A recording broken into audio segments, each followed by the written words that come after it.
Show. Here on AMHQ, we talk about what's in season, so you can take advantage of fresh produce. So we're taking a look at the southeast right now, and there's this grape. Parker's telling me it's called Muscadine, known as the grape of the south. They grow best in warm and humid conditions, and they just hit their peak in the last few weeks. So Parker Wallace is here. Good morning to you. I'm so glad you're here this morning. I'm so glad to be here. All right, so tell me a little bit about Muscadine so I know exactly what they are. Okay, so they are in the grape family, but compared to bunch grapes, traditional grapes, they have a thicker skin because they thrive in hot climates. So this thick skin, if you can look closely, compared to regular grapes, if we pop this out. Oh, yeah, look at that. You can see how thick that skin is, and that's going to protect it from the hot climate. All right, and also a grape that's good for wine. Let's roll the story. It most certainly is. All right.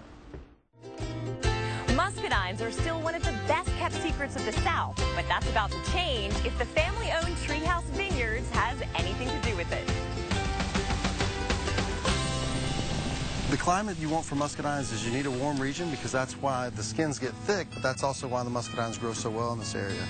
You cannot grow muscadines up in the mountain regions because of the temperature change. They can grow your European-style grapes, your Merlots, your Cabs, but down here in this part of North Carolina, we need to grow muscadines because we're just too hot here and we don't have the same nighttime temperature as the foothills.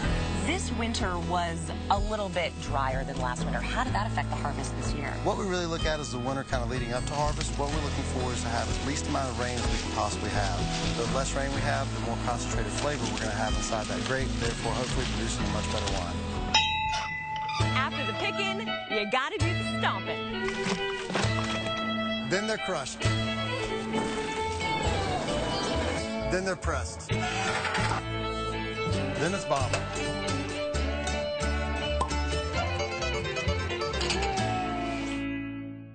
Okay, cheers. Cheers. Thank you, young lady. I was so excited to partner with the North Carolina Muscadine Association because they gave me some really great inspiration for not just drinking, but the eating. All right, so what are some of the things that we can do with the Muscadine grape? So similarly to a fruitcake, you can actually pulverize it. The seeds and the skin are really good for you, full of antioxidants. Blender, how do you do that? Pulverize them in a Vitamix. Okay, Vitamix, okay. And then you blend them into a cake like this, Muscadine cake with a Muscadine glaze. That's amazing.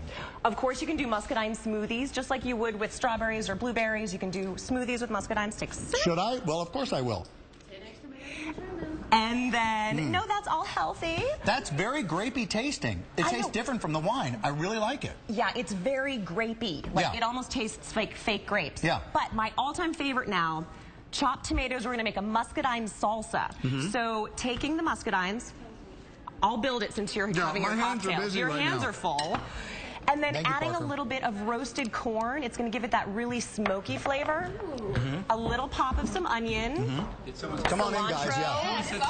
Come on in. Okay, and then a little bit of jalapeno. Mix this together, and then I want you guys to taste this. It's so good. All right. You get that As Parker's mixing and everyone's tasting, you can get what's on parkersplate.com. Everything on this and everything she sees in season. The perfect